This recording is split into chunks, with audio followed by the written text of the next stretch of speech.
So one of the many arguments that people have against global warming is that Al Gore has recently bought beachfront property in Montecito, California, and if he really believed that that global warming was going to cause the sea level to rise, that he wouldn't have bought this property, and clearly this whole thing is a hoax.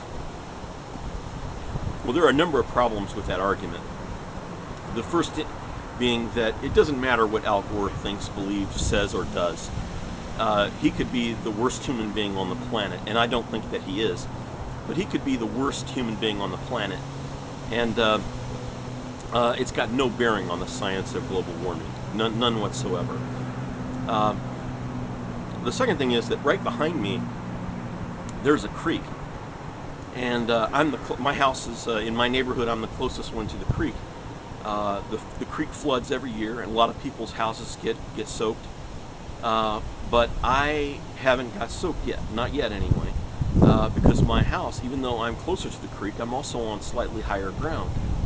So it's not just how close you are to the water that counts, but how high above the water level that you are. So I'm going to include some links to some tools that you can use that will help you understand the facts about Al Gore's house.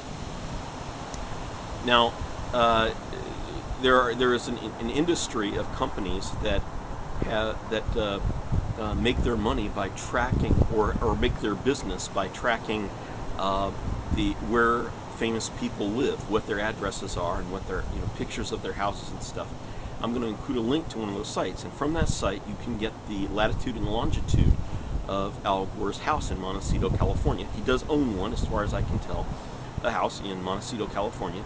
You get the latitude and longitude from that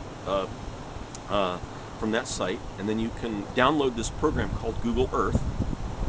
You can copy paste that latitude and longitude into Google Earth, and it will bring up a very zoomed in picture of Al Gore's house. You can zoom out a little bit, and to the point where you can tell that the property really it does match the photos that are available, roughly the photos that are available, so that is pretty. It does look like it's the right place, sort of a confirmation.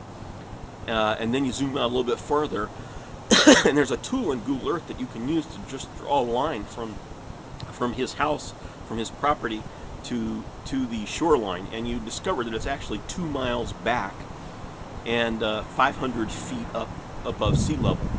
So there's no circumstance under which global warming is going to cause his house to flood.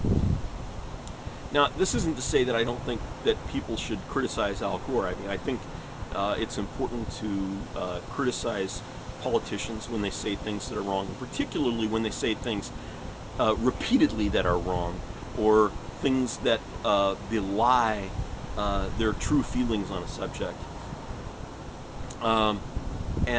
So I don't have a problem with people criticizing Al Gore, but this particular criticism is misleading. It's completely false, and it doesn't have any bearing on the science of global warming. Thank you.